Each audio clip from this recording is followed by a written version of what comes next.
Good morning everyone. I Bhavishri Vitula, student of Government Institute of Forensic Science and a volunteer of NSS Net Nagpur, welcomes you all to our next session of National Seminar. We have with us Dr. Ramesh Jadhav sir. He is a professor of Sociology and Economics. He taught in Sri Sahaji Chhatrapati Mahavidyalaya and New College of Kolhapur, Maharashtra from year 1971 to 2008. He is a writer of books like Lok Raja Sahu Chhatrapati, first edition in 1997 and sixth edition in 2015, Sahu Chhatrapati and Lokmanya Tilak in 2007, and Karamveer Bhaurao Patil in 2011, and many more. He had given his contribution in writing and editing various texts related to sociology and history. Also, he is an expert member of committee appointed to resolve disputes related to history. He had also written dialogues for Lok Raja Sahu serial. He was awarded as Adarsh Teacher in 1999, Best Character Award and Maharashtra Sahitya Parishad Pune Puraskar in 1997 with several awards. Dr. Ramesh Jadhav sir is a distinguished researcher of Marathi literature and history. Now I request Dr. Ramesh Jadhav sir to enlighten us with his words. The session is all yours, sir. Thank you.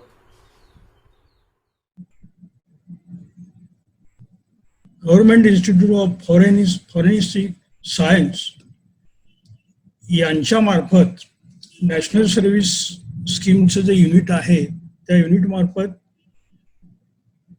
Remembering the great leaders of India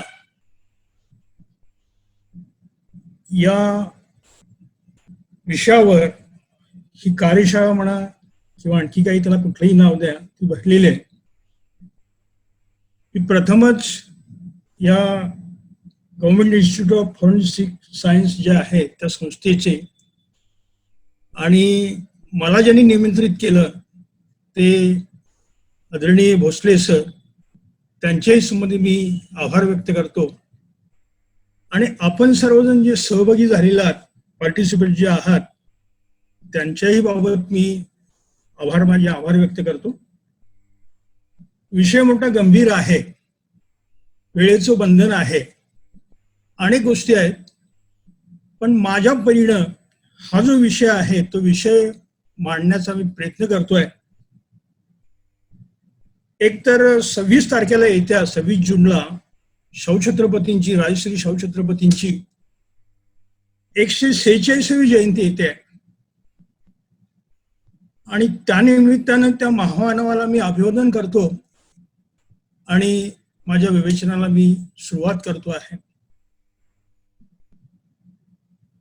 Bhosale सरांना जो विषय मी दिला होता तो असा की सध्या जगभर कोरोनाचा प्रश्न फार मोठा आहे. हा प्रश्न राजकीय नेत्यांनी किती जरी वल्गना केल्या, घोषणा केल्या, तरी दिवसेंदिवस तो प्रश्न अधिक गंभीर स्वरूप धारण करतोय. मग अशा वेळेला जे महामानव आहेत त्या महामानवांनी काही विचार या संदर्भात मांडलेले आहेत का, तो त्यांच्या कृतीतून काही जाणवतं का की आजच्या ह्या प्रश्नावर आपल्याला त्यांच्या विचारातून काही शोधता येईल का.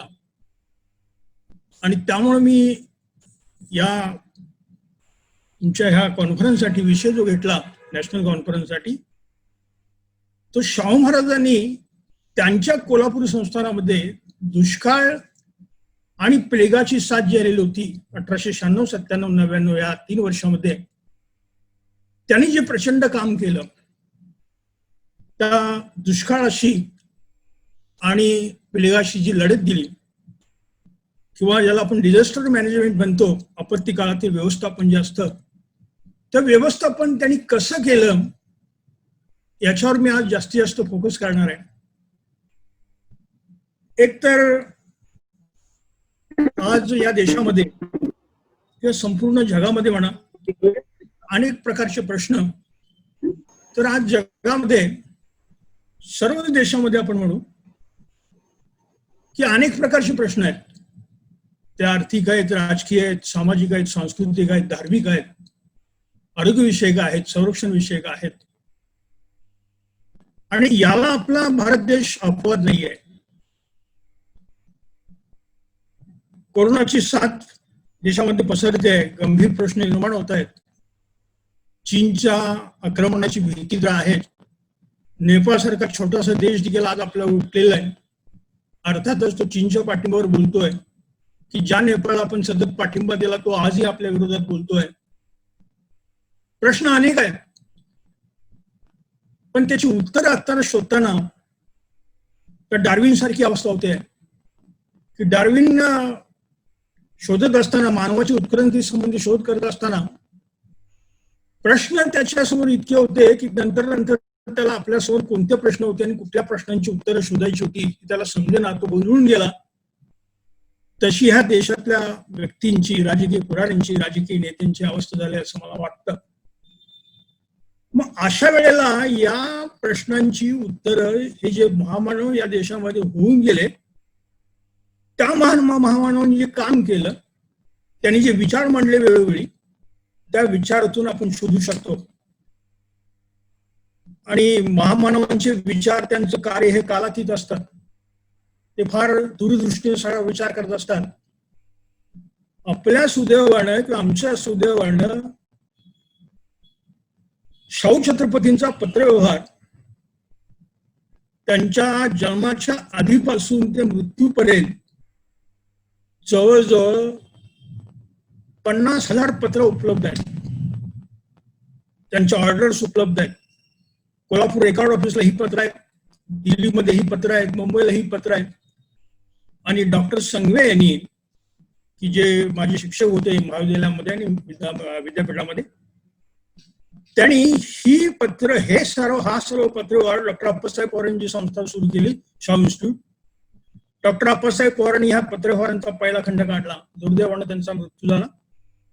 आणि त्यानंतर डॉक्टर संघवेंच्याकडे ही धुळ आली आणि त्यांनी जवळजवळ त्यानंतर 8 खंड काढले आणि एकूण 9 खंडामध्ये शाहू महाराजांचा सर्व पत्रव्यवहार आज उपलब्ध आहे. आणि हे ब्रिटिशांचे उपकार आहेत आपल्यावर, कारण ब्रिटिशांनी ह्या पत्रव्यवहार जपून ठेवल्यामुळे माझ्यासारखे छोटे मोठे अभ्यासक आज शाहू महाराजांचा अभ्यास अतिशय समर्थपणाने करू शकतात. शाहू महाराजांची एक इंग्रजी आणि मराठी अशा प्रकारची 35-40 भाषणं उपलब्ध आहेत. आणि त्या भाषणांच्या आधारे, त्या पत्रव्यवहारांच्या आधारे हे सगळे विचार मी मांडतोय. साधनांचा दाखला मी उल्लेख केला. पहिलं शाहू चरित्र जे आलं ते 1924 ला आलं. इंग्रजीमध्ये लठ्ठ्यांचे 2 खंड आले. त्यानंतर मग 1950 नंतर शाहू महाराजांना बरेच दिवस आले, मग अनेक चरित्र आली. माझं पुस्तक आलं किंवा अनेकांची पुस्तकं आली. धनंजय कीर असतील, लठ्ठे असतील, सूर्यवंशी असतील, पवार असतील, डॉक्टर पवार असतील, इतर अनेक लोक आहेत. आता प्रश्न असा आहे की आता थोडस शाहू छत्रपतींच्या संबंधी सांगत असताना खूप बोलता येईल, इतके आस्पेक्ट आहेत, पण मी सर्व आस्पेक्टला स्पर्श करू शकणार नाही. शाहू महाराज जे आहेत, शाहू महाराजांचा जन्म जो आहे तो 26 जून 1874 ला कोल्हापुरामध्ये लक्ष्मी विलास पॅलेस म्हणून जो आहे त्या पॅलेसमध्ये झालेला आहे. ते 10 वर्षाचे असताना, म्हणजे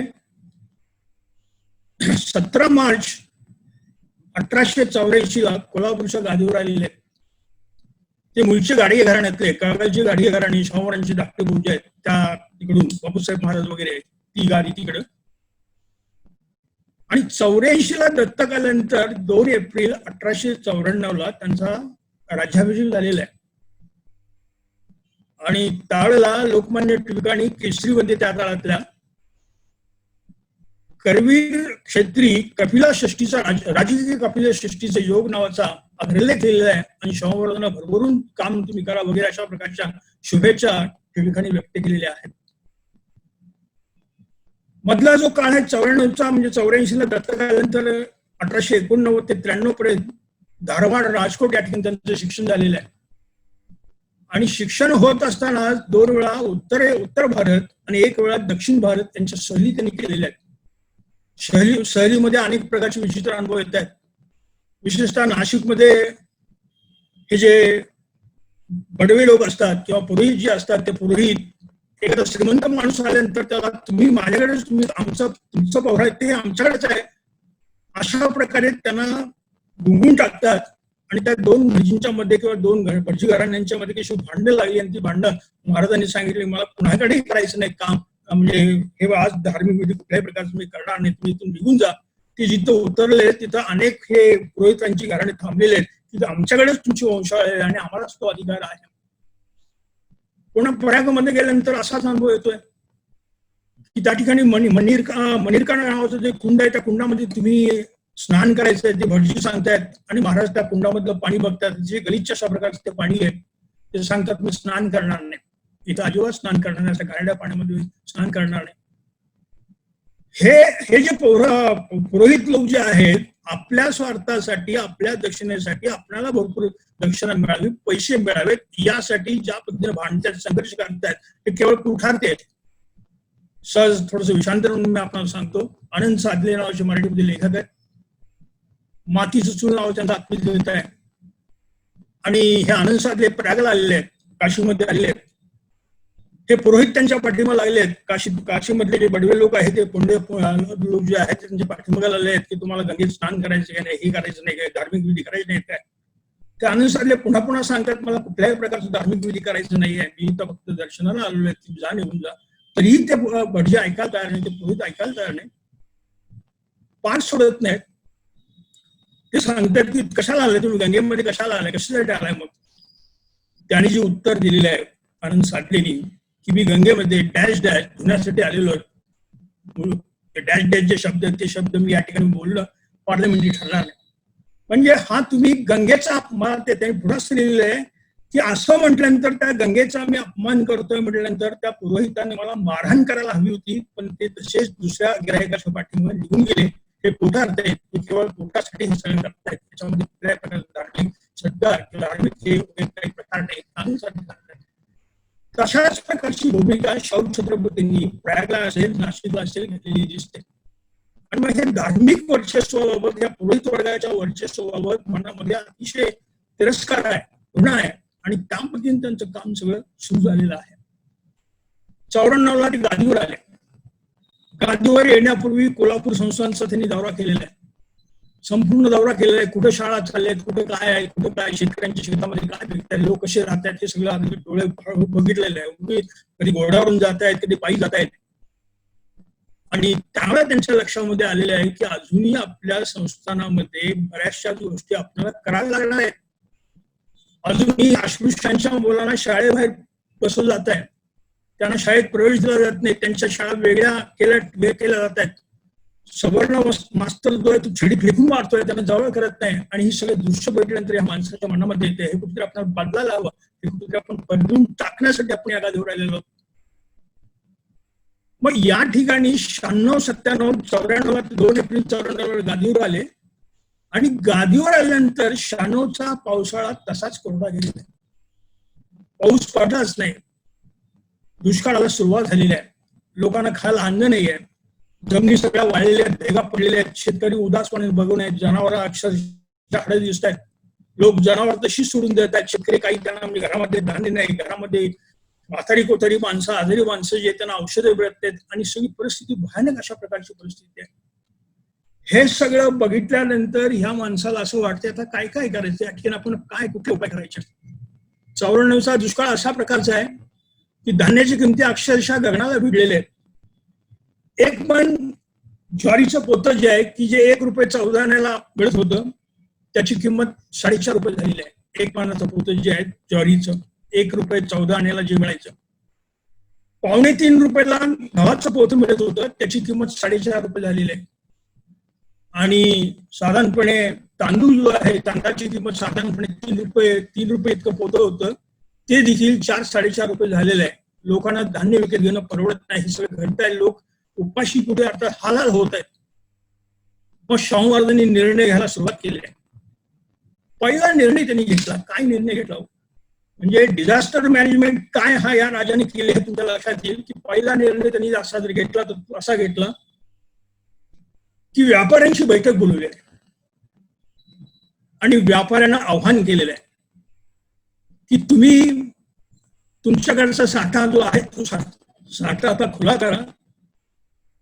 मी अगदी तुम्हाला विनंती करतोय की विनंती जर मानणार नसाल तर तुम्हाला तुरुंगात टाकलं जाईल.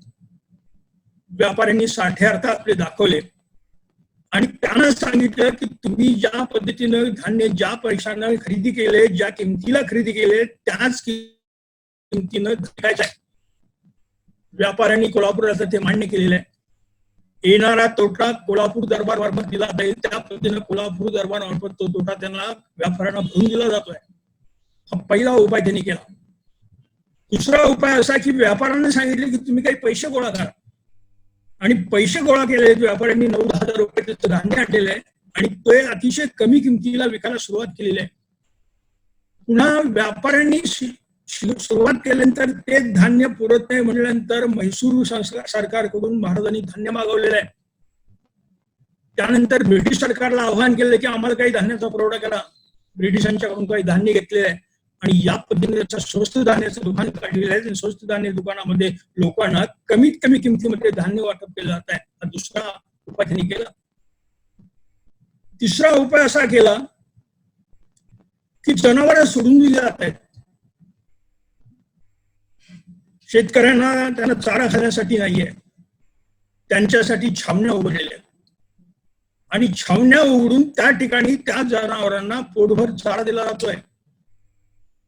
मग अनेकदा या ठिकाणी जी चांगली जनावरं आहेत ती चांगली जनावरं आपलीच ऐकून काही मालक लबाड लोक यायचे आणि ते घेऊन जायचे. अशा वेळेला त्याचा खरा मालक शेतकरी असायचो, यायचा आणि माझी जनावर मला परत द्या. कुठेतरी अशाने ती सैळ असायची. अशा वेळेला संस्थांमार्फत त्याची जनावरं, त्याच प्रकारची जनावरं जी आहेत ती कोल्हापूर दरबार मार्फत या महामानवांना पुरवलेली आहे. चौथा उपाय असा केलेला आहे की जे वयस्कर ग्रस्त आहेत, मृतग्रस्त आहेत, आजारीग्रस्त आहेत, रोगग्रस्त आहेत, त्यांना घराबाहेर पडता येत नाही, त्यांच्यासाठी आश्रम काढलेले आहेत. त्या आश्रमामध्ये त्यांना धान्य देणं, त्यांना अन्नधान्य देणं, त्यांच्या जेवणाची व्यवस्था करणं इतकंच नाही तर त्यांना कपडे लत्ता पुरवठा हा विभाग केलेला आहे. जवळजवळ 9 आश्रम त्या काळात त्यांनी उघडलेले आहेत आणि ह्या 9 आश्रमामध्ये जवळजवळ 48 ते 49,000 लोकांना त्यांनी पोचलेलं आहे. पुन्हा धान्य विकत घेणं, स्वस्त दिली तर पैसा पाहिजे ना, लोकांची खरेदी शक्ती वाढली पाहिजे, पर्चेसिंग पॉवर वाढली पाहिजे. रोजगार हमी योजना उघडलेली आहे आणि रोजगार हमी योजनेखाली त्यांनी रस्त्याची कामं काढलेली आहेत. 96-97 शिरोळ हातकणंगले ते शिरोळ अशा प्रकारचा रस्ता करण्याचं काम काढलेलं आहे आणि जवळजवळ त्या काळामध्ये पहिल्या वर्षी या माणसानं त्या लोकांना काम देत असताना त्याच्यामध्ये अटी अशा घातल्या आहेत की गावात काम तुम्हाला मिळणार नाही, तुम्हाला दुसऱ्या गावात जाऊन काम करावं लागेल. कारण का गावात काही वेळेला खोटी हजेरीपत्रकं दाखल जायची, भ्रष्ट अधिकारी पैसे त्यांच्या नावावर उचलायचे आणि हे थांबवण्यासाठी त्यांनी अशी एक अट घातली की काम तुम्हाला जरूर दिलं जाईल पण तुमच्या गावात, शहराच्या गावात किंवा त्याच्या शहराच्या गावात दिलं जाईल. आणि हे देत असताना, त्या ठिकाणी काम देत असताना पुन्हा हे म्हातारे लोक जे आहेत त्या म्हातारे लोकांना, काही लोकांना घराबाहेर पडता येत नाही. घराबाहेर पडता येत नाही म्हटल्यानंतर त्यांच्या घरामध्ये शिदा पोचवण्याची व्यवस्था या माणसाने केलेली आहे, त्या महामानवाने केलेलं आहे. पुन्हा रस्त्यावरच्या कामात आपण जर विचार केला तर अगदी खानदानी घरातल्या स्त्रिया देखील काम करतायत. विवाहित स्त्रिया आहेत, अविवाहित स्त्रिया आहेत, सगळ्या प्रकारच्या स्त्रिया काम करतायत. त्या विवाहित स्त्रियांच्या म्हणजे स्त्रियांची जी मुलं आहेत ती लहान लहान मुलं आहेत, त्यांना कुठे ठेवायचं घरामध्ये? घरामध्ये सांभाळायला कोण नाही, त्या बरोबर घेऊन यायच्या. त्यांच्यासाठी बालगृह काढलेले तिथंच दुष्काळी कामावर, पाळणाघर काढलेले आहेत. त्या पाळणाघरांच्या त्या मुलांना दूध पुरवणं, त्यांना काही खाण्या पुरवणं, इतकी सगळी व्यवस्था आहे छत्रपतींनी केली दिसते.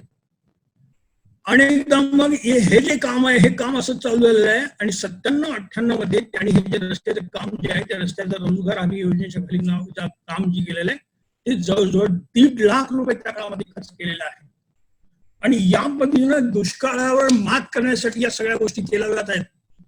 पुन्हा पिण्याचं पाणी जे आहे ते पिण्याचं पाणी दुर्मिळ झालेलं आहे, विहिरी सगळ्या आटलेल्या आहेत. कोल्हापूर संस्थानातल्या सगळ्या विहिरी ज्या आहेत त्या विहिरींचा गाळ काढणं, श्रमदानानं गाळ काढणं, लोकांना काम देणं, पुन्हा त्यांना मजूर देणं हेही चालू आहे. आणि कोल्हापूर संस्थानामधल्या सगळ्या विहिरी पाणीदार करण्याचं काम शाहू छत्रपतींनी केलं. इतकंच करून ते थांबलेलं नाही तर शिरोळ, रुकडी, वडगाव या ठिकाणी तलाव निर्माण केले आहेत आणि त्या तलावामध्ये पाणी अर्थात कसं येईल याची व्यवस्था त्यांनी केलेली आहे. हे सर्व करत असताना या ठिकाणी आपण जर विचार केला तर पिण्याचं पाणी जर आहे ते पिण्याचं पाणी कसं पुरवता येईल या पद्धतीनं हा राजा सगळे धडपड करतोय. सिंगापूर सारखं शहर 2 महिने त्या ठिकाणी राहण्याचा योग आला. माझी मुलगी तिथं असल्यामुळे मी बघितलं संपूर्ण सिंगापूर शहर मलेशिया त्याला पाणी पुरवतं. 24 तास पोर्टेबल वॉटर त्या ठिकाणी उपलब्ध आहे. आजच्या काळामध्ये ही सगळी व्यवस्था ठीक आहे. त्या काळामध्ये टँकर नव्हते, रेल्वे नाही, आणि अशा काळामध्ये लोकांना पिण्याचं पाणी भरपूर पुरवणं यासाठी विहिरी पाणीदार करणं, तलाव बांधणं हे सगळं काम या राज्याने या दुष्काळ भागामध्ये केलेलं दिसतं. पुन्हा केवळ मजूर म्हणा किंवा शेतकरी म्हणा यांचाच दुष्काळातल्या काळामध्ये विचार करणं एवढंच करून हा राजा थांबलेला नाही. नोकर वर्ग जो आहे त्या नोकर वर्गाला भत्ता कसा देता येईल त्याची काळजी त्यांनी घेतलेली आहे. त्या नोकर वर्गासाठी देखील दुष्काळी भत्ता त्यांनी सुरू केलेला आहे.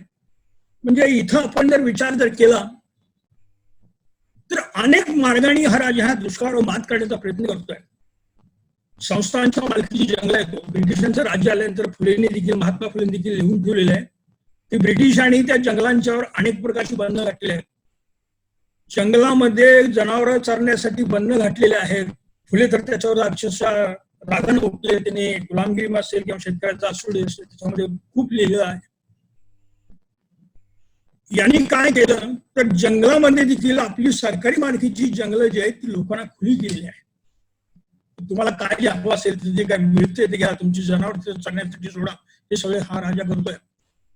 त्या काळामध्ये रायटर नावाची जागतिक संस्था आहे आणि ह्या रायटर नावाच्या जागतिक संस्थेमार्फत मेरीवेदर नावाचा एक पत्रकार आलेला आहे. तो मुंबई, पुणे, सातारा करत कोल्हापूरमध्ये पोहोचलेला आहे.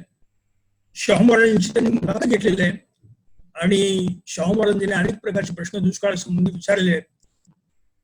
फेमिन डिस्ट्रिक्ट इन इंडिया नावाचं त्याचं पुस्तक आहे. Tour into famine district in India नावाचं पुस्तक आहे मेरीवेदरचं. त्या मेरीवेदरच्या पुस्तकामध्ये ही घटना दिलेली आहे की हा राजाला भेटलेला आहे, हा मेरीवेदर भेटलेला आहे, शाहू महाराजांना भेटलेला आहे, वाड्यामध्ये भेटलेला आहे. आणि महाराज की आम्ही कोल्हापूर संस्थानामध्ये दर 3 वर्षांनी सातत्याने दुष्काळ पडणार हे घरी करतो आणि त्या पद्धतीने आम्ही सुद्धा करत असतो. आणि आता मी माझी जंगलामधले जी जंगल सरकारी मालकीची जी आहेत, ज्या ठिकाणी गवत उपलब्ध आहेत, जनावरांना चारा उपलब्ध आहे, तीच आम्ही आता खुली करणार आहोत. मेरीवेदरची भेट झालेली आहे. मेरीवेदर निघालेला आहे. पुन्हा तो विजापुरात पोहोचतो त्याच्या कानावर महाराजांनी तशा प्रकारची ऑर्डर काढलेलीची बातमी आली की जंगल खुली केले लोकांना, तुम्ही जा, तुमची जनावर घेऊन जा, मुलाबाळांसाठी तुम्ही हे करा, तुम्ही तिथे जाऊन राहिला तर माझी काय हरकत नाही. मेरीवेदरच्या कानावर ही बातमी मिळते. अरुण टिकेकरांचं स्थळ काळ नावाचं पुस्तक आहे. त्या पुस्तकामध्ये अरुण टिकेकरांनी कॉमेंट केले की अशा राजाला लोक आपल्या हृदयाच्या सिंहासनावर का बसवणार नाहीत. म्हणजे या पद्धतीने सगळे राज्याचं काम चालू आहे. दुष्काळावर मात करतोय. दुष्काळावर मात करत असताना हे कुठेतरी आपण विजय झालो अशा प्रकारची भावना आहे. तुम्हाला सांगायला मला आश्चर्य वाटतं की संपूर्ण भारतभर हा दुष्काळ पडलेला आहे. 96-97चा 98चा हा दुष्काळ जो आहे तो पडलेला आहे. 1896-97-98चा हा दुष्काळ पडलेला आहे. संपूर्ण भारतामध्ये 10 लाख लोकांचा मृत्यू झालेला आहे. पण कोल्हापुरामध्ये एकही माणूस भूकबळी झालेला नाही. एकाही माणसाचा मृत्यू या दुष्काळाच्या काळात झालेला नाही. हे ह्या राजाचं मोठेपण आहे. हे कुठेतरी आपण जाणलं पाहिजे, लक्षात. आणि म्हणूनच आजच्या काळामध्ये राज्यकर्त्यांनी याच्यापासून खूप काही शिकण्यासारखं आहे. केवळ घोषणा करणं, केवळ त्या घोषणांचा अर्थात म्हणजे प्रचार करणं हा जो भाग आहे, याच्यापेक्षा प्रत्यक्ष काम करणे महत्वाचं आहे. आपण ह्या राजापासून हेच घेतलं पाहिजे असं मला वाटतं. दुष्काळ संपतोय आणि आज कोरोनाची साथ आलेली आहे. अजून तर आपण कोरोनावर मात करू शकलो नाही. आपण आता नवीन घोषणा केली की लिव्ह विथ कोरोना.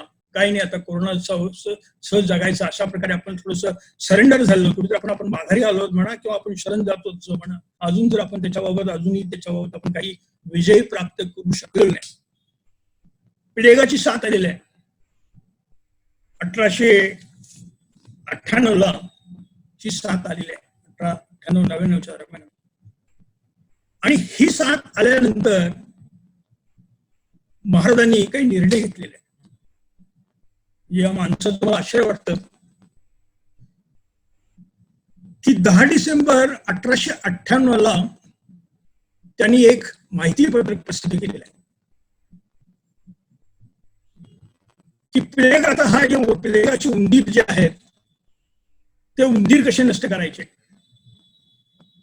पुन्हा प्लेगाचे जंतू जे आहेत त्या जंतूंच्या बाबत घराची स्वच्छता कशी ठेवायची याच्या संबंधी सविस्तर माहिती देणारं पत्रक डिसेंबर 1898 मध्ये काढलेलं आहे. अत्रेंचं आत्मचरित्र आहे 5 खंडामध्ये, पॅरिसचे पाणी नावाचं, आपण वाचले असाल अनेकांनी. पहिला भाग जो आहे अत्रेंचा, पहिला खंड, करेच्या पाण्याचा पहिला खंड, त्याच्यामध्ये प्लेग आल्यानंतर काय घडायचं याचं अत्रेंच्या स्टाईलनं वर्णन केलंय.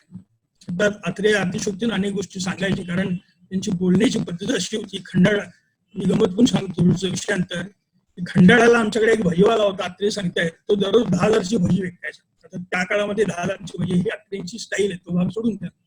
पण अत्रेंनी त्याच्यामध्ये लिहिलेलं आहे की प्लेगाची साथ इतकी भयानक असायची की लहानपणीची गंमत पण त्याने असं सांगितलेलं आहे की प्राथमिक शाळेमध्ये असताना आम्ही मुलं एक कुठेतरी मेलेला उंदीर सापडला आणि तो आम्ही शाळेत आणून एका बेळामध्ये लपवला आणि मास्तरांना सांगितलं की इथं एक उंदीर दिसतो मेलेला वगैरे, आणि शाळेला आम्हाला सुट्टी कशी मिळाली वगैरे घटना त्यांनी गमतीने लिहिलेली आहे.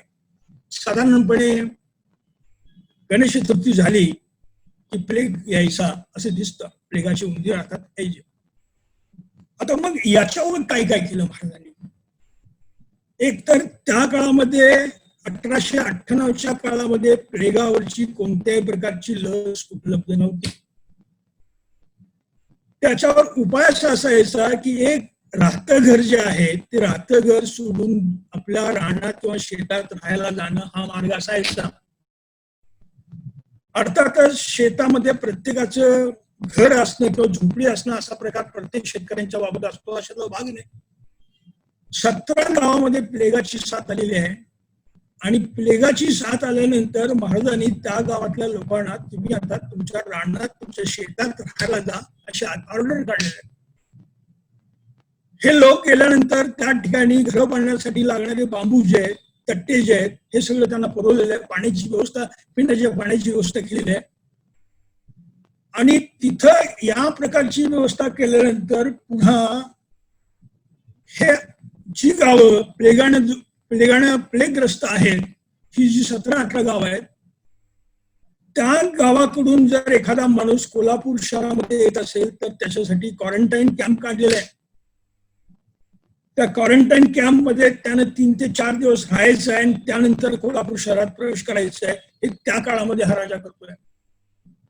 Doctor P C. पाटील, शेतीतज्ञ, जनरल थोरातांचे वडील, त्यांचं आत्मचरित्र आहे माझ्या आठवणी नावाचं. 1899 हा पी.सी. पाटील मॅट्रिक पास झाले. मराठा समाजाला पहिला मॅट्रिक. महाराजांनी त्याला भेटायला बोलवलेलं आहे. आपला सांडणी स्वार पाठवलेला आहे आणि स्वार पाठवून त्यांनी घोड्यावरून त्यांना आणलेलं आहे.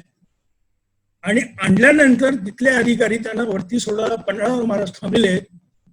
सोडायला तयार नाहीत की तुम्हाला 3-4 दिवस इथे राहावं लागेल. महाराजांना ही बातमी समजली आणि महाराजांनी सांगितली की ते गगनबावडा भागात तिकडून आलेले आहेत, तिथे काही कोरा, तिथे काही प्लेगाची साथ वगैरे नाहीये, तुम्ही त्यांना सोडा. मग महाराजांची भेट वगैरे झाली आणि त्यानंतर त्यांच्या भेटीनंतर मग वस्तीगृहांची चळवळ जी महाराजांनी सुरू केली आहे. 1901 पहिलं मराठा व्हिक्टोरिया बोर्डिंग त्यांनी काढलं. कोल्हापूर शहरामध्ये 22 बोर्डिंग आणि रुकडीला 1 बोर्डिंग, अशा प्रकारची 23 बोर्डिंग, जैन, मराठा, मुस्लिम, शिंपी, सारस्वत यासाठी अशी 23 बोर्डिंग या माणसाने काढली आहेत. काढण्या पाठीमागचा हेतू असा आहे की ग्रामीण भागामधून जो विद्यार्थी येतोय त्या विद्यार्थ्याला इथं राहण्याची व्यवस्था नाही आहे, जेवणाची व्यवस्था नाही आहे. ज्या खानावळीमध्ये त्यांना जेवायला लागते त्या उच्चवर्णीयांच्या खानावळी आहेत, तिथं त्याला त्याची पत्रावळी आपणच उचलून टाकावी लागते. आणि हे पी.सी. पाटलांनी कथन केल्यानंतर ही बोर्डिंगची कल्पना काढलेली आहे. पहिलं बोर्डिंग जे आहे मराठा व्हिक्टोरिया, आज शाहू मराठा बोर्डिंग या नावाने प्रसिद्ध आहे, ते बोर्डिंग पन्हाळावर होतं. 5 विद्यार्थ्यांचं हे बोर्डिंग सुरू झालं आणि ही बोर्डिंगची वसतिगृहांची चळवळ जी आहे ती वसतिगृहांची चळवळ या पद्धतीने वाढत गेलेली आहे. आणि म्हणूनच इंग्लंडला जसं म्हटलं जातं की मदर ऑफ पार्लमेंट, तसं मदर ऑफ बोर्डिंग अशा शब्दात कोल्हापूर शहराचा गौरव केला जातो. केवळ या राजानं ग्रामीण भागातून येणारा विद्यार्थी तर स्वाभिमानाने जगला पाहिजे, त्यानं व्यवस्थित शिक्षण घेतलं पाहिजे, यासाठी ह्या वसतिगृहांची त्यांनी रचना केली. हे सगळं आपण बघितलं तर पुन्हा तुम्हाला तुमच्या लक्षात येईल की हे सगळं आज बहुजन समाजामध्ये जे पुरोहित वर्गाचं वर्चस्व दिसत आहे, लोक अज्ञानी आहेत, लोकांना अनेक गोष्टी समजत नाहीत, शेतीमध्ये बुडतायत, शेतीमध्ये कर्जबाजारी होत आहेत, अनेक गोष्टी घडतायत. म्हणजे डॅनियल थॉर्नर नावाचा 1959 एक परकीय माणूस अभ्यासक आला होता. त्यानं भारतीय शेतकऱ्यांच्या कर्जाचं लिहिलेलं आहे की भारतीय शेतकऱ्यांची अवस्था कशी आहे, तर भारतीय शेतकरी हा कर्जात जन्माला येतो, कर्जात राहतो आणि कर्जात मरतो. आणि ती अवस्था शाहू महाराजांच्या काळामध्ये देखील फारशी बदलली होती अशातला भाग नाही. महाराजांनी तिकडेही लक्ष दिलेलं आहे. शेतकऱ्यांना कमी व्याजानं कर्ज पुरवणं वगैरे सगळा भाग चालू आहे. अहो, व्याज म्हणजे काय, भयानक व्याज. म्हणजे मी कोल्हापुरामागे ज्या अंबाबाई देवळाच्या परिसरात राहतो तिथं कपिलयुक्त मार्केट आहे. आज ही पठाणी व्याजाने इथं कर्ज ह्या बायका घेतात. त्या गरीब बायका ज्या असतात, स्त्रिया ज्या असतात, पुरुष ज्या असतात, सकाळी 1 रुपया घेतला तर संध्याकाळी 2 रुपये द्यायचे. त्या काळात हेच होतं. आणि मग त्यामधूनच त्यांना 1913ला कोल्हापुरामध्ये जी अर्बन बँक, जी अर्बन कोऑपरेटिव्ह बँक आहे, ती बँक काढण्याची म्हणजे प्रेरणा जी झाली महाराजांना, हे जे कर्जाचं सगळं प्रकार दिसतात त्यामधून त्यांनी झाली. महाराजांनी शेतकऱ्यांना अतिशय कमी व्याज, म्हणजे त्यांनी त्या डॅनियल थॉर्नरने घटना दिली आहे काश्मीरमध्ये. एका शेतकऱ्यानं एका सावकाराकडून सुई उसने आणली, कर्ज आणली, आणि कालांतराने ती कर्ज इतकं वाढत गेलं की तो सावकार एक दिवशी घरी आला आणि त्याची दुभती म्हैस जी आहे ती घेऊन गेला त्या कर्जामध्ये. इतकं भयानक हे सगळं चालतं. मग अशा शेतकऱ्यांसाठी महाराजांनी सोसायट्या काढलेल्या आहेत, अर्बन बँक काढलेल्या आहे, आणि तिथं कमी दरानं कसं कर्ज शेतकऱ्यांना मिळेल याची व्यवस्था केलेली आहे. पुन्हा पन्हाळ्यावर ते काही नवीन पिकं काढतात, ज्याला आपण मनी क्रॉप्स म्हणतो, नगदी पिकं म्हणतो, तशा प्रकारची कॉफीची किंवा चहाची लागवड केलेली आहे. हे सगळं करत असताना शेतकऱ्यांना पुन्हा जनावर घेण्यासाठी प्रत्यक्ष पैसे दिले जात आहेत. शेतकऱ्यांना कर्ज देणाऱ्या सावकारावर बंधन घातले जात आहेत की कर्जासाठी कोणत्याही परिस्थितीत शेतकऱ्याचा बैल किंवा त्याच्या घरावर तुला जप्ती आणता येणार नाही, त्याचा बैल जप्त करता येणार नाही, अशा प्रकारची बंधनं महाराजांनी घातलेली दिसत आहेत. म्हणजे या माणसाच्या डोक्यामध्ये सतत शेतकऱ्यांचं कल्याण, शेतकऱ्यांचा विचार सतत दिसतोय. अहो, इतकंच नाही, गादीवर आल्या त्यांचं लक्ष गेलेलं आहे कामगारांच्याकडे की गुऱ्हाळावर लोखंडी घाणी आहेत, आणि लोखंडी घाण्यामध्ये ऊस घातला जात असताना, पिळत जात असताना त्या कामगारांची बोटं सापडत आहेत, आणि बोटं अक्षर रक्तबंबाळ होऊन काळे बोटं तुटत आहेत. आणि कागदपत्रांच्या मध्ये तो जाहीरनामा प्रसिद्ध आहे डॉक्टर संघवीने काढलेला, की त्याच्यामध्ये त्यांनी अशी एक सूचना केली आहे की लाकडी घाणा जो शोधून काढेल त्याला बक्षीस दिलं जाईल. 500 रुपये त्या काळात बक्षीस लावलेले. मग लाकडी घाणी कोल्हापुरात आलेले आहेत, आणि मग कामगारांची घाणावर काम करणाऱ्या किंवा गुऱ्हाळावर काम करणाऱ्या कामगारांची बोटं मग सुरक्षित राहत आहेत. इतकं बारकाईने या माणसाचं सगळीकडे लक्ष आहे. हे सगळं करत असताना इथं प्राथमिक शिक्षण त्यांच्या लक्षामध्ये आलं की बहुजन समाज जर शहाणा करायचा असेल, त्याला मोठा करायचा असेल, त्याला स्वाभिमानी दाखवायचं असेल, या पुरोहितशाही वर्गवर्चस्वापासून त्याला जर वाचवायचं असेल, तर बहुजन समाजाला शिक्षण हाच रामबाण उपाय आहे. त्यासाठी वसतिगृहांची चळवळ तर उभी केलीच, पण 1917ला सक्तीचा मोफत शिक्षण कायदा या माणसाला काढला. पहिली शाळा गणेश चतुर्थीला 1917च्या गणेश चतुर्थीला कोल्हापूर शहराजवळ चिखली नावाचं गाव आहे, त्या चिखली नावाच्या गावामध्ये सुरू केलेलं आहे. सुरुवातीला 1917ला एक शाळा निघालेली आहे, आणि 1922 पर्यंत ह्या शाळांची संख्या जवळजवळ 900 ते 950 इतकी झालेली आहे. मोफत प्राथमिक शिक्षण देणाऱ्या संस्था, शिक्षण संस्था किंवा शाळा म्हणा, या पद्धतीने काढलेले. पुन्हा हे सगळं करत असताना या माणसाचं जातीय संस्था किंवा जातीयता, विषमता जी आहे ती विषमता नष्ट करण्यासाठी किंवा अस्पृश्यता नष्ट करण्यासाठी हा माणूस अनेक प्रकारची कायदे करतो. आंबेडकरांचं मूकनायक जे आहे, त्या मूकनायकाची साधी जाहिरात देखील छापायला काही पत्रक महाराष्ट्रामध्ये तयार नव्हती. साधी जाहिरात पैसे देऊन, अगदी नाव उल्लेख करायचा म्हटला तर टिळकांच्या केसरीमध्ये मूकनायकची जाहिरात छापायला नकार दिलेला आहे. हे मुकनायक चालू व्हावं म्हणून शाहू महाराजांनी 2,500 रुपये त्याला दिलेले आहेत आणि डॉक्टर आंबेडकरांचं मुकनायक त्यावेळेला सुरू झालेलं आहे. अस्पृश्यता नष्ट करणारे अनेक प्रकारचे कायदे करतोय माणूस, की सार्वजनिक ठिकाणी काम करणारे शिक्षक असतील, डॉक्टर असतील, सरकारी अधिकारी असतील, जरा जरी ते अशा प्रकारचा भेद जर करतील तर त्यांना नोकरीवरून ताबडतोब काढून टाकले जाईल, अशा प्रकारची आज्ञा आहे. इतकंच करून हा माणूस थांबलेला नाही, तर 1918 मध्ये पटेल बिल जे काढलेलं आहे गव्हर्नमेंट, पटेल बिल जे झालेलं आहे आंतरराष्ट्रीय विवाहासाठी पटेल बिल, त्या पटेल बिलाला महाराजांनी पाठिंबा दिलेला आहे. आणि त्याच्यापेक्षा महत्वाचा भाग असा की तशा प्रकारच्या आंतरजातीय विवाहाला मान्यता देणारा कायदा कोल्हापूर संस्थानामध्ये शाहू छत्रपतींनी केलेला आहे. इतकंच करून हा राजा थांबलेला आहे. शाहू छत्रपतींचे चुलत भाऊ आहेत काकासाहेब गाडगे म्हणून, त्यांची चंद्रप्रभा नावाची मुलगी आहे आणि त्या मुलीचा इंदूरचे होळकर जे यशवंतराव होळकर जे आहेत त्या यशवंतराव होळकरांच्या बरोबर ते लग्न महाराजांनी ठरवलेलं आहे. केवळ दृष्टिकोन असा की धनगर मराठी विवाहापासून ही सुरुवात व्हावी आणि कुठेतरी ही जाती संस्था जे आंतरजातीय विवाह झाल्याशिवाय संपणार नाही, या पद्धतीनं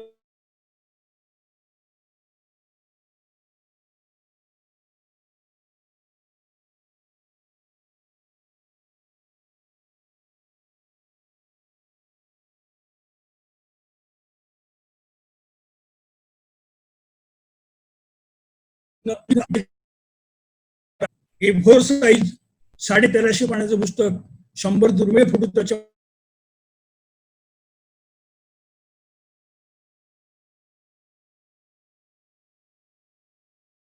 त्याच्यामध्ये दिले. मग याच्यामध्ये हे सगळं मिळतं आहे. मी मुद्दा असं सांगतोय की हे सगळं करत असताना या माणसानं शाहू महाराजांचा आणि आंबेडकरांचा पत्रावर तो आम्ही छापलेला आहे. एका पत्रामध्ये आंबेडकर लिहित आहेत की you are pillar of social democracy. भारतातल्या सामाजिक लोकशाहीचे खऱ्या अर्थाने तुम्ही स्तंभ आहात, तुम्ही खऱ्या अर्थाने पिलर आहात, अशा प्रकारचा गौरव आंबेडकर करतात. इतकंच नाही तर आंबेडकर शाहू महाराजांच्या मृत्यूनंतर 6 मे 1922 मृत्यू झाल्यानंतर आंबेडकरांनी जो अग्रलेख लिहिलेला आहे त्या अग्रलेखामध्ये असं ते म्हणताय की आम्ही आता पोरके झालो, आमचा वाली गेला, तुमच्यासारखा प्रेमळ दाता आमचा करता हितकर्ता पुन्हा मिळेल की नाही आम्हाला चिंता वाटते, अशा प्रकारची भावना त्या अग्रलेखामध्ये त्यांनी व्यक्त केली दिसते. अनेकदा काही गैरसमज आहे की महाराज हे स्वराज्यद्रोही होते, स्वातंत्र्य लढ्यामध्ये ते त्यांचा भाग नव्हता. पण याला अलीकडे बरेच पुरावे पुढे येत आहेत. वादा तोफखाने नावाची महात्मा ह्या शाहू छत्रपतींचे एक सहकारी की ज्यांना आज कोल्हापुरामध्ये विद्यापीठ नावाचं एक हायस्कूल जे आहे अंबाबाईच्या देवळाजवळ, ते ह्या वादा तोफखान्यांना महाराजांनी काढून दिलेलं आहे. या वादा तोफखान्यांनी शाहू छत्रपतींच्या अंतरंग नावाचं पुस्तक 1962-63 काढलेलं आहे. आणि त्या पुस्तकामध्ये शाहू महाराज कोल्हापूरच्या शिवाजी क्लबला, जो स्वातंत्र्य सैनिकांचा क्लब होता, त्याला मदत कशी करत होते, टिळकांना पैसे कसे पाठवत होते, याचे पुरावे. या माणसानं स्वराज्याशी द्रोह कधी केलेला नाही. एक संस्थानिक असल्यामुळं ब्रिटिशांची सतत भीती असायची, कोणत्या ना कोणत्या तरी कारणानं आपलं संस्थान खालसा करतील या भीतीपोटी काम करत होते. पण ते छपून काम करण्याचा भाग होता. और खुद्द टिळकांच्या बाबत त्यांची भूमिका अशी आहे की महाराज रायबागला त्या काळी होते. टिळकांचा मृत्यू झाला 1 ऑगस्ट 1920. कुणीतरी बातमी दिली, महाराज जेवायला बसले होते, त्या माणसाने टिळकांची बातमी आल्यानंतर ताट असं फेकून दिलेलं आहे आणि 2-3 दिवस हा माणूस जेवलेला नाही. इतकंच नाही तर त्या जनावरांनी त्या दिवशी मौज घालण्याची पद्धत जी आहे ती बंद केलेली आहे. कोल्हापूर संस्थानामध्ये सुट्टी दिलेली आहे. हे सगळं हा माणूस करतो. आणि त्यांचे उद्गार आहेत की आता हा एवढा मोठा माणूस गेला, आता लढाईच कोणाशी. टिळकांच्या मृत्यूनंतर हा माणूस म्हणतो. याहीपेक्षा महत्वाचा भाग असा आहे की मिरजेला गुप्त मंजुषा नावाचं नाटक चाललेलं होतं. 1907-08 दरम्यानची घटना आहे. मिरजे टिळक देखील आलेले आहेत. शाहू महाराज पहिल्या रँकेमध्ये बसलेले आहेत आणि टिळकांनी प्रवेश केलेला आहे, आत आलेले आहेत आणि महाराज म्हणतायत की बळवंतराव शेजारी बसा. टिळक बसलेले नाहीत. टिळकांनी खाली वाकून महाराजांना मुजरा केलेला आहे आणि पाठीमागच्या दुसऱ्या रँकेमध्ये ते जाऊन बसलेत. म्हणजे महाराजांच्या संबंधी असणारा त्यांची जी भूमिका आहे, त्यांचा जो आदर आहे तो त्या ठिकाणी दिसतोय. कुणीतरी ते गीतारहस्य जे आहे ते गीतारहस्य ठिकाणी जे लिहिलं तुरुंगामध्ये ते छापायचं होतं आणि ते हस्तलिखित होतं. ते हस्तलिखित कोणाला तरी बघायला पाहिजे होतं. त्यांनी महाराजांच्याकडे ती मागणी केली. टिळकांच्याकडे महाराज गेलेले आहेत आणि टिळकांनी कुठल्याही प्रकारचा विचार न करता, म्हणजे कसलाही विचार त्यांच्या मनामध्ये आले नाही की ह्या माणसाला आपण एक गीतारहस्याचं हस्तलिखित देतो, हा माणूस परत देईल का नाही वगैरे, काही नाही. मनामध्ये शंका नाही, अतिशय प्रेम, अतिशय आदर, गीतारहस्याचं हस्तलिखित महाराजांच्याकडे दिलेलं आहे. आणि हे अशा प्रकारचे संबंध आहेत. इतकंच नाही तर अस्पृश्यता नष्ट करण्याबाबत कायदे तर अनेक प्रकारचे केले. एक पत्र आहे रॉबर्टसन नावाच्या नाशिकच्या पोलीस अधिकाऱ्याला, नाशिकला जी पोलिसांना ट्रेनिंग देणारी संस्था आहे त्या तिथला तो रॉबर्टसन नावाचा अधिकारी आहे. रमाकांत कांबळे नावाचा एक गरीब विद्यार्थी आहे आणि या विद्यार्थ्याला त्या ट्रेनिंग स्कूलमध्ये प्रवेश पाहिजे. महाराजांनी रॉबर्टसनला पत्र लिहिले आणि त्याच्यामध्ये ते म्हणतायत, it is matter of great pride to see student from backward class in higher post of government service. So you please do this work. की त्या रमाकांत कांबळेला तुम्ही प्रवेश द्या की मागासलेल्या जातीतल्या विद्यार्थ्यांना सरकारच्या चांगल्या उच्च दर्जाच्या नोकरीमध्ये ते काम करायला बघणं हा माझ्यासाठी अभिमानाचा भाग आहे. तुम्ही कृपा करून त्या रमाकांत कांबळेला प्रवेश द्या, अशा प्रकारचे महाराज सांगतात. पुन्हा हा एक भाग झाला. वेदत्व प्रकरणाबाबत देखील महाराजांची भूमिका अगदी स्पष्ट भूमिका आहे. आता त्या वादाला फारसं महत्व उरलं नाही. शूद्र कोण, क्षत्रिय कोण, ब्राह्मण कोण, वैश्य कोण, हे आता संपलेलं आहे, काळाबरोबर हे सगळं संपलेलं आहे. पण त्या काळात तो वाद गाजला ना. 1899 हा वाद सुरू झालेला आहे.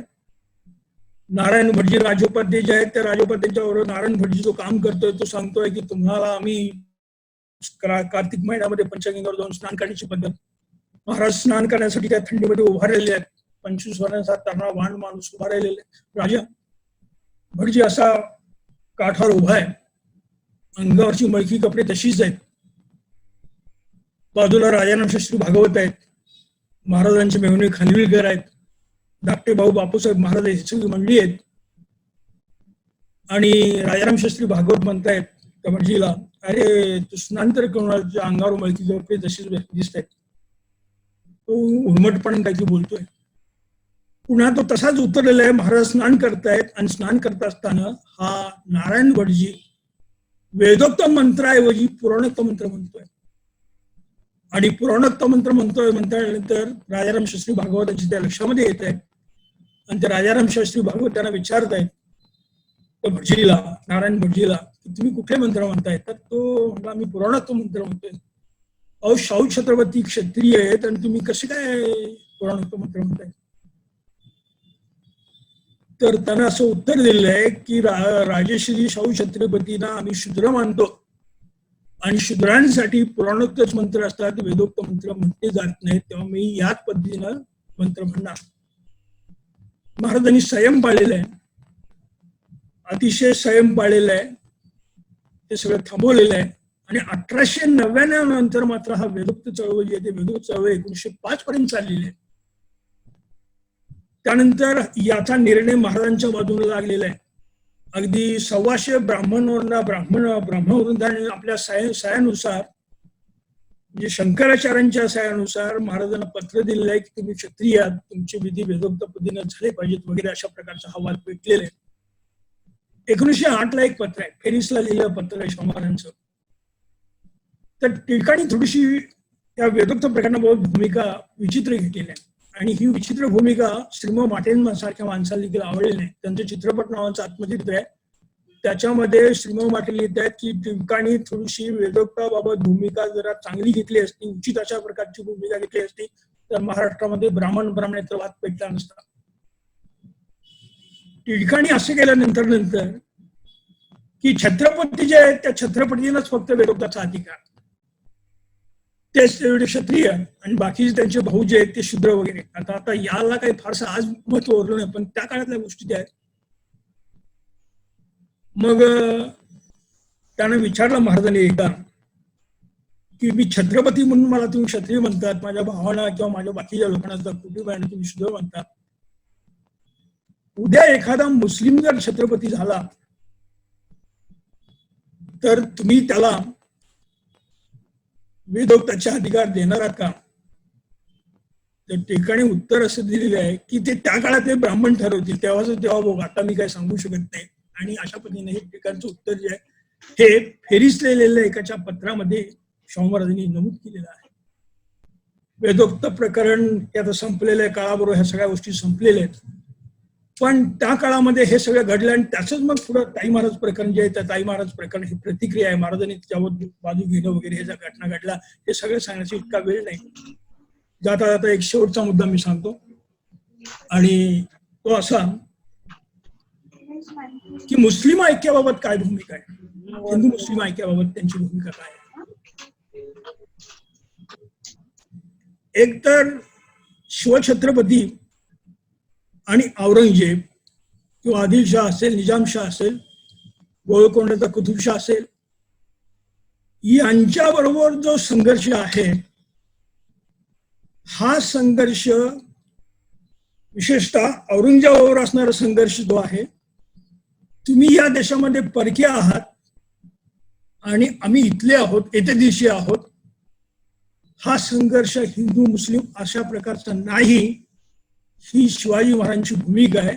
आणि हे राजवाड्यांसारखा इतिहासकार शजवलकर असू द्या, सरदेसाई असू द्या, सेतुमाधवराव बगडी असू द्या, डॉक्टर बाळकृष्ण असू द्या, यदुनाथ सरकार असू द्या, या इतिहासकारांनी पुन्हा पुन्हा हे मानलेलं आहे की हा झगडा शिवाजी महाराजांचा आणि औरंगजेबाचा हिंदू मुस्लिम असा नाही आहे. तुम्ही परके आहात, या भूमीवर परके आहात, ही भूमी आमची आहे, असा तो संघर्ष आहे. शिवछत्रपतींच्या वंशातला हा 10वा वंशज आहे शाहू छत्रपती, त्यांनी ही भूमिका बदललेली नाही.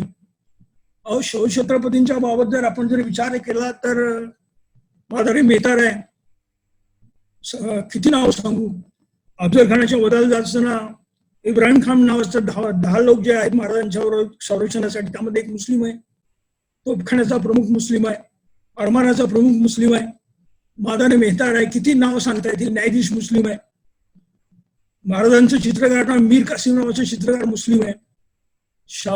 शिवछत्रपतींची भूमिका मुस्लिम अधिकारी ठेवून दिलं वगैरे, अलीकडे एक हिंदुत्ववादी इतिहासकार पुन्हा पुन्हा मांडतात की हिंदू मुस्लिम असा संघर्ष, पण हे चुकीचं आहे. महाराजांनी हीच भूमिका पुढे नेली आहे. महाराजांचा संरक्षक जो आहे तो संरक्षक अरब शाह नावाचा एक मुस्लिम आहे, तो सतत महाराजांच्या बरोबर आहे.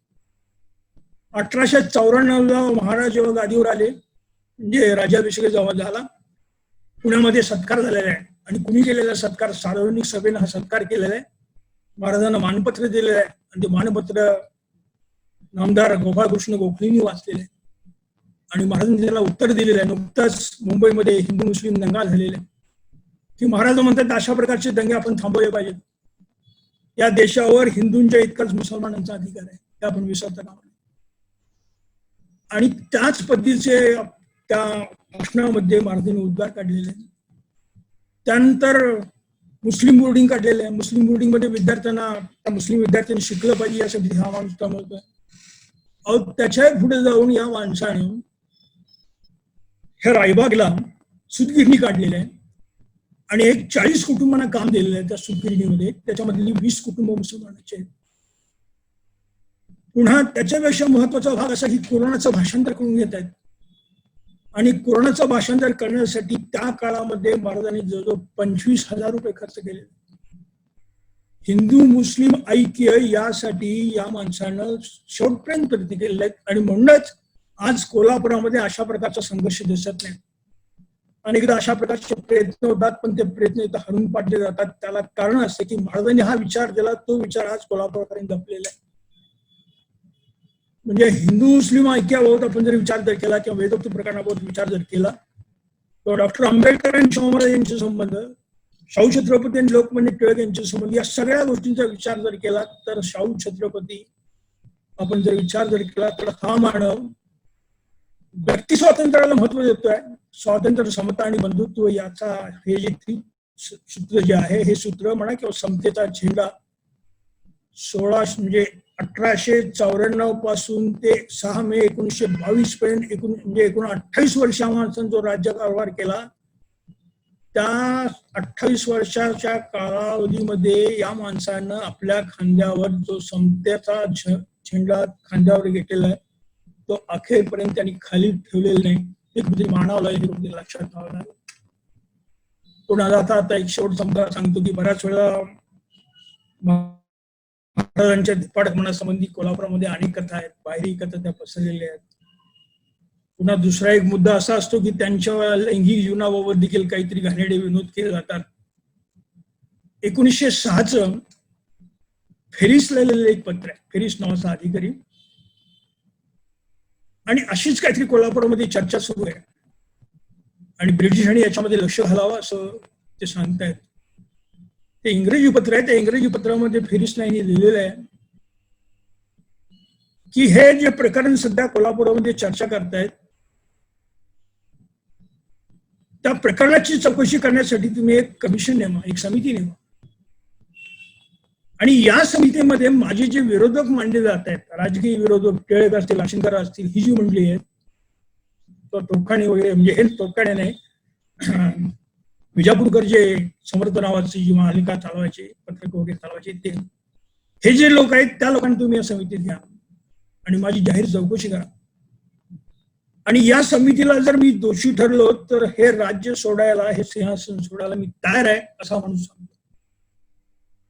सोनतोळी सारख्या ठिकाणी उघड्या जागेवर हा झोपणारा, म्हणजे ज्याला आपण घोंगडं म्हणतो त्या घोंगड्यावर हा माणूस झोपणारा, साधं जेवण जेवणारा, अतिशय साधी कपडे असणारा, अतिशय साधी राहणी, कुठल्याही प्रकारचा डाग तसा नाही, पण केवळ जो माणूस आपल्याला आपल्याप्रमाणे वागत नाही त्याला बदनाम करण्यासाठी शेवटचा एक भाता असतो, तो म्हणजे त्याचं चारित्र्यहनन करणं. तोच प्रकार शाहूमहाराजांच्यावर घडलेला आहे, ते इथं सांगावं लागेल. म्हणजे इथं हा एक भाग झाला. आणि शेवटचा मुद्दा म्हणून मानतो की या माणसाच्या प्रचंडपणासंबंधी किंवा देह कसा आहे यासंबंधी अनेक घटना सांगितल्या जातात, बऱ्याच सांगीवांगीच्या पण आहेत. पण किंकेड नावाचा एक न्यायाधीश कोल्हापूर संस्थानामध्ये होता आणि हा किंकेड नावाचा न्यायाधीश जो आहे, महाराजांची सवय असे आहे की अधिकाऱ्यांना भेटायला जायचं किंवा सामान्य माणसाची घराला, कुठल्याही शेतकऱ्याच्या घरामध्ये जाऊन माणूस हा जेवायचा. बाहेर शिकारीला जरी गेले तरी आपलं जेवण जे आहे ते बाकीच्यांना, जमलेल्या बाकीच्यांना वाटायचं आणि त्या शेतकऱ्यांना आणलेलं जेवण जे असेल ते आपण जेवायचं. आणि ही जी आठवण आहे ही पी.सी. पाटलांनी, डॉक्टर पी.सी. पाटलांनी माझ्या आठवण या पुस्तकामध्ये लिहिली आहे. अतिशय साधे जेवण. मला काय तुलना करावी वाटते की शेवटचा बाजीराव जो आहे त्या शेवटच्या बाजीराव संबंधी या दवे गोष्टी लिहिलेलं आहे. संबंधित तलाशमध्ये शेवटचा ब्रह्मवर्ताचा पेन्शनर नावाचा लेख आहे बाजीराव, आणि त्यांचा एक कारकून आहे, लष्करी सरलष्करी नावाचं कोणतरी कारकून आहे, त्याची आठवण दवे गोडसेंनी या पुस्तकात दिलेली आहे. बाजीराव सोन्याच्या ताटामध्ये जेवायचा आणि त्या सोन्याच्या ताटामध्ये 28 वाट्या सोन्याच्या असायचा. कसले काही काही पदार्थ खात होतं कोणाला तो बिचारा.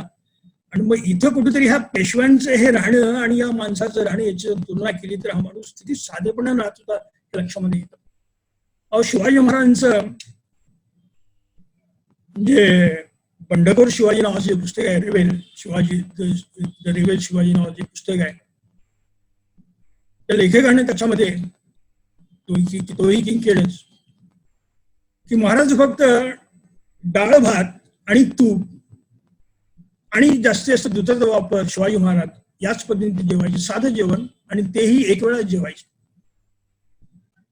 तसंच कुठेतरी याही माणसाचं वाद नाही. आणि म्हणूनच मग मी जाता तो सांगायला विसरलो की त्या माणसा डेनिस किंकेडच्या तिथे महाराज आलेले आहेत, दारावर असे हात ठेवून उभे आहेत आणि दारावर त्या न्यायाधीशांना बोलवत आहेत की आहात का म्हणून. आणि इतक्यात आतून एक मुलगा पळत येतोय आणि तो दारात त्या माणसं शाहू महाराजांना बघितल्यानंतर त्याला माहिती आहे महाराज आहेत, आत पळत पळत तो घाबरून गेलेला आहे, डेनिस किंकेडचा मुलगा. आणि त्याच्या आईनं नुकतीच त्या एका राक्षसाची गोष्ट सांगितलेली आहे त्या लहान मुलाला, त्या किंकेटच्या न्यायाधीशच्या मुलाला. आणि तो मुलगा ओरडत गेलेला आहे, अगं आई आई, दारात मगाशी तू सांगितलेलं राक्षस आलेला आहे आणि तो दारात उभा आहे. आणि हे महाराजांचं जी देह आहे त्याच्या समोर ही लिखित अशा प्रकारची नोंद आहे.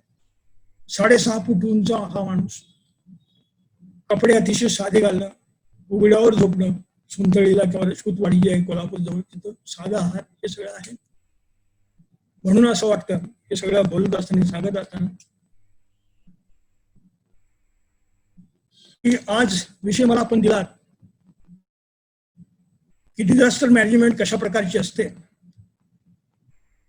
त्या संबंधीच मी प्रामुख्याने आज बोललो की दुष्काळाच्या काळामध्ये या माणसानं महामानवाने केलेलं काम किंवा प्लेगावर मात करण्यासाठी आता सांगायला मी मगाशी विसरलो की 1910-11 मध्ये प्लेगावरची लस शोधून काढण्यात आलेली आहे. लोक ती लस टोचून घ्यायला तयार नाहीत आणि लस टोचून घ्यायला तयार नाहीत म्हटल्यानंतर महाराजांनी स्वतः आपल्या कुटुंबातल्या महाराणी लक्ष्मीबाई, मुलं जी आहेत ती मुलं, सरकारी प्रमुख अधिकारी जे आहे या सर्वांना 1910-11 मध्ये लस टोचून घेतलेली आहे. क्वारंटाईन कॅम्पला पन्हाळवरून दररोज जायचं, भेट द्यायची. कोटीतीर्थ नावाचा कोल्हापूरमध्ये एक भाग आहे, त्या भागामध्ये हॉस्पिटल होतं, तिथं हॉस्पिटलमध्ये प्लेगाचे रोगी ठेवले जायचे, त्या रोग्यांना भेटायचं. हे सगळं हा माणूस करतोय. दुर्दैवानं 6 मे 1948 हार्ट अटॅकने ह्या माणसाचा म्हणजे मामा होण्याचा मृत्यू झाला. त्याच्या आधी बडोद्याला एका लग्नासाठी गेलेले आहेत आणि तिथं साठमारीचा खेळ चालू आहे. पिसाळेला एक हत्ती ते बघायला बसले, बडोद्याला वरती बसलेले महाराज, आणि एक पिसाळेला हत्ती, त्या हत्तीबरोबर खेळणारा एका जो माणूस आहे, खेळणारा माहूत जो आहे, त्या माहूताच्या अंगावर त्याला चिरडून टाकणार असं महाराजांच्या लक्षामध्ये आल्यानंतर महाराज त्या बसण्याच्या जागेवरून पुढालेले आहेत, इतक्या मोठ्यानं ओरडलेले आहेत. तो हत्ती त्या माहुताच्या अंगावर येणारा हत्ती असा पाठीमागे सरकला आहे, त्या माहुताला पळून जाण्याची संधी मिळाली आणि त्याचा जीव वाचलेला आहे. म्हणजे दुसऱ्यासाठी जीव देणं, दुसऱ्यासाठी प्राण देणं अगदी शेवटच्या क्षणापर्यंत त्या माणसाने केलेलं आहे. दुर्दैवानं पुरोहित वर्गाला अजूनही काही वेळेला या माणसाचं मोठेपण लक्षामध्ये येत नाही. पण आता मात्र एबी फडके असतील, राची ढेरे असतील, धनंजय कीर असतील, लट्टे असतील, ही सगळी माणसं आपण जर विचारात घेतली, पूर्व सूर्यवंशी असतील, डॉक्टर पवार असतील, यांनी किंवा माझ्यासारख्या माणसानं गौरव ग्रंथ काढला, चरित्र काढलं, त्या चरित्राच्या 7व्या चालू आहे. हे सगळं बघितल्यानंतर असं वाटतं की या माणसाला आणखी आयुष्य लावायला पाहिजे होतं. पण दुर्दैवानं 6 मे 1922 मुंबईमध्ये या माणसाचा मृत्यू झाला आणि 7 मेला कोल्हापुरामध्ये त्यांचं दहन वगैरे करण्यात आलं. त्यावेळेला सगळ्या पेपरमध्ये या माणसाच्या महामानवावर अग्रलेख छापलेले दिसत आहेत. मग केसरी सारख्या पत्रकारांनी अग्रलेख त्या काळात लिहिलेला आहे. 1920 गेले त्यावर होते.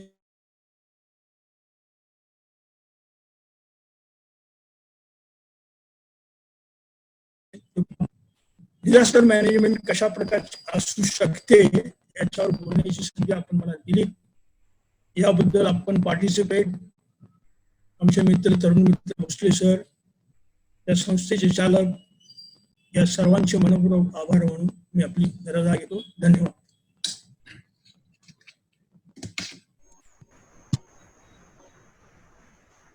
Thank you, sir. Now, I request Dhanashree to give the vote of thanks. Dhanashree Borkar. Good afternoon to all. On behalf of the entire NSS unit of Government Institute of Forensic Science, Nagpur, I extend a very hearty vote of thanks to our today's speaker, respected Jadhav sir. Thank you so much, sir, for your valuable time, and definitely it was a fruitful session. Thank you.